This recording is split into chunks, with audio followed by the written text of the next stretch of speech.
Joining us now are, well, three whistleblowers. One is Kristen Caramo, who is an election observer from Michigan who testified today.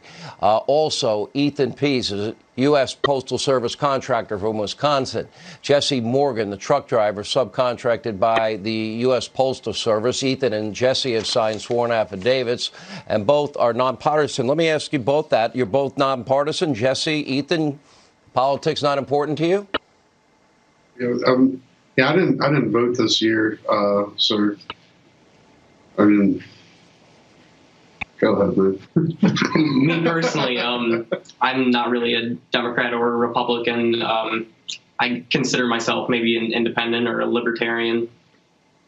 All right, Ethan, you tell your story. You told a story today that you were working in Wisconsin around Election Day. Your job was to drive ballots to a postal service center. You're nonpartisan, and you said you were told by two separate postal workers on two separate occasions that they were gathering over 100,000 ballots on the morning of November 4th, the day after election, and to backdate those ballots. Can you please tell us that story? Yes. So let's see, on Election Day, I had no ballots to take on Election Day. The day after the election, I didn't really think anything of it until the Postal Service supervisor asked me if I'd forgotten ballots the night before, and I didn't have any. So I was like, that's kind of a weird question. No. And then he explained to me that 100,000 ballots were supposedly missing in the state of Wisconsin, and an order came down to look for them from the Wisconsin, Illinois USPS chapter of the Postal Service. Yeah. And by the way, Ethan, you signed an affidavit. You know that if you signed a false affidavit, that you could be charged with perjury, correct? Yes, sir. And Jesse, you told the story that, well, from Bethpage, New York, I believe, to Lancaster, PA, you drove almost 300,000 ballots cross state lines that they had, been filled out in Bethpage, New York? Yes, sir. I don't know exact number ballots. I mean, I really sucked at guess how many jelly beans are in the jar, but I can tell you I took 24 pallets, Gaylords from Bethpage, New York to Lancaster, and that's where. These were ballots these were Pennsylvania ballots you were bringing in from New York. What was the date of that? This happened on October 21st. Now, I picked them up in Bethpage, New York, and drove them to Harrisburg. And then from Harrisburg, I drove them to Lancaster, dropped the trailer in Lancaster, dropped my truck off, and went home. Now, did you get a chance to see those ballots? I saw them loaded on my trailer.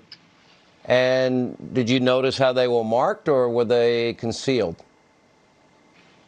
I saw that, like, the top corners, addresses on them was filled out, but like I didn't see it on every single one. Like, like it wasn't like I'm sitting there just looking. Like I was more so watching to see how the load was put in, make sure it was secure and everything like that. And some of the pallets, when they drove by, some of the letters were up, and I could see like a little bit. I couldn't tell you a name. I wasn't looking for names or anything like that. And you signed a legal affidavit also. You know that if you lied in that affidavit, you know that, in fact, you could be charged with perjury too? Yes, sir. Wow.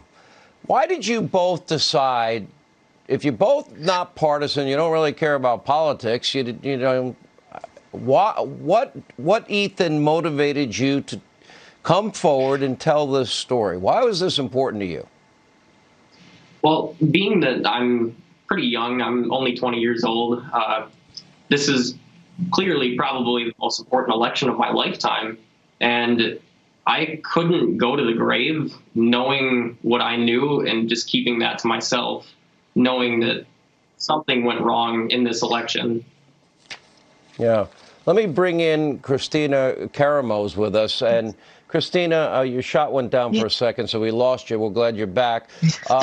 Yeah. You testified today that you witnessed ballots marked straight ticket Democrat Republicans, and you were told that they were to be counted, even if it was Republican, as Democrats. You challenged it. Then you lost the challenge. I mean, these were Republican votes that you saw? Well, what happened is at the adjudication table, a ballot came up and it was straight party. The person had voted for straight party Democrat and straight party Republican. And the important part is they were filled in circles. So that's an intentional mark. So like at the adjudication table, if there's some kind of inconsistency, say the person voted for more than they were supposed to for that particular race, or they didn't make it clear or was a mark, that's where they try to figure it out. Well, with the filled in circle, that's an intentional mark. The person didn't make any other votes for, say, judges, proposals, nothing else. And the poll worker just was like, I'm going to give it to the Democrats. And so I'm like, no, that ballot to be tossed out. And this person had previously given a vote to Joe Biden where a voter had voted for Joe Biden and the Green Party candidate for president, and she had given it to Joe Biden. So that's what heightened my attention. And so then after that, I went to go get her supervisor, and her supervisor defers to her and asked the girl, well, what do you think? And I'm discussing, like, what does she think? It doesn't matter. The ballot to be tossed out. And so I go get the guy who was overseeing the 10 p.m. to 5 a.m. absentee counting process, and he does the exact same thing and asked the girl, what does she think? And so I just simply asked the question. I said, well, why not give it to the Republican over the Democrat? And he begins to scream at me and tells her to push it through. Me and him have this big argument, and I'm like, no, I want to challenge this ballot. He's like, you can do what you want. He was extremely nasty, extremely rude, and he just committed open fraud in my face and told her to push the ballot through, which she gave an illegal vote to Joe Biden. And people try to say, well, this is just one incident. No, it's a bunch of incidences, and why do our stories match? We had no way of coordinating these mass stories that all add up.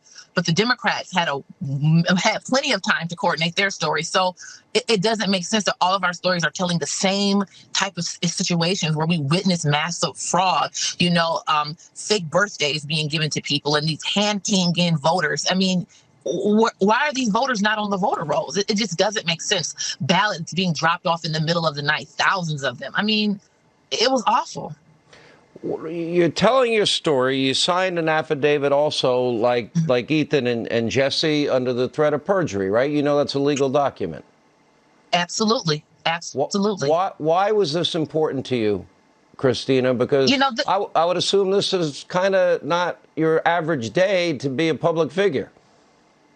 Yeah, the thing about it, Sean, is yes, I'm a Republican, but this is beyond Republicans and Democrats.